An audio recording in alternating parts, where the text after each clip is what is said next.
3 септембра 2023 умер Ян Калиняк, карпаторусинський етнограф, активіст, музикант, культурно-общественний діяч. Був одним із основателів русинської оброди у 1690 році і основателем русинської оброди у Свіднику.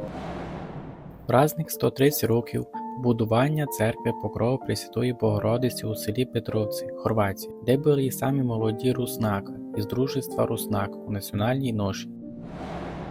10 сентября 1919 року був підписаний Сен-Жерменський мирний договір недалеко від Парижа, після чого Підкарпаття і місні карпатські русини стали офіційною частю Чехословакії.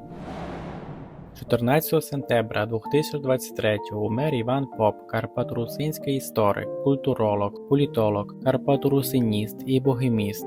Іван Поп – автор близько 200 статей із славістики, шору монографій і енциклопедій. 16 сентября 1855 у Ганговиці родився Антоній Бескид, карпаторусинський політик, доктор права, сполочинський діятель, другий губернатор Подкарпатської Русі.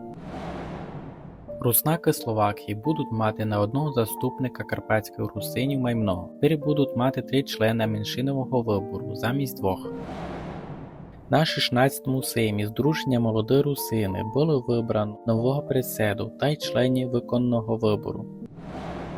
Із 22 по 24 сентября пройшла 13-та міжнародна культурна маніфестація «Кельт Голубиця Ліцела», котру організовує Дружество Руснак. 22 сентября у Домі культури села Петровці, Хорватія, будуть показуватися 2 документальні фільми «Іскра» і «Полонина».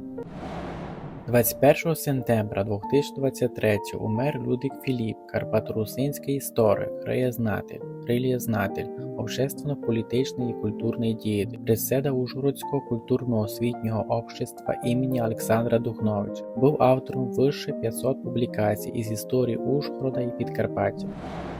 24 сентября Русинське національне самоспровання Ніридгази організувало День русинської родини. 26 сентября Європейський день язиків, серед котрих є і наша карпаторусинська бесіда. 2022 року було списування жителів на мадярах, де карпатськими русинами записалося 7111 людей, що на 3229 людей маймного, чим було у 2011 році.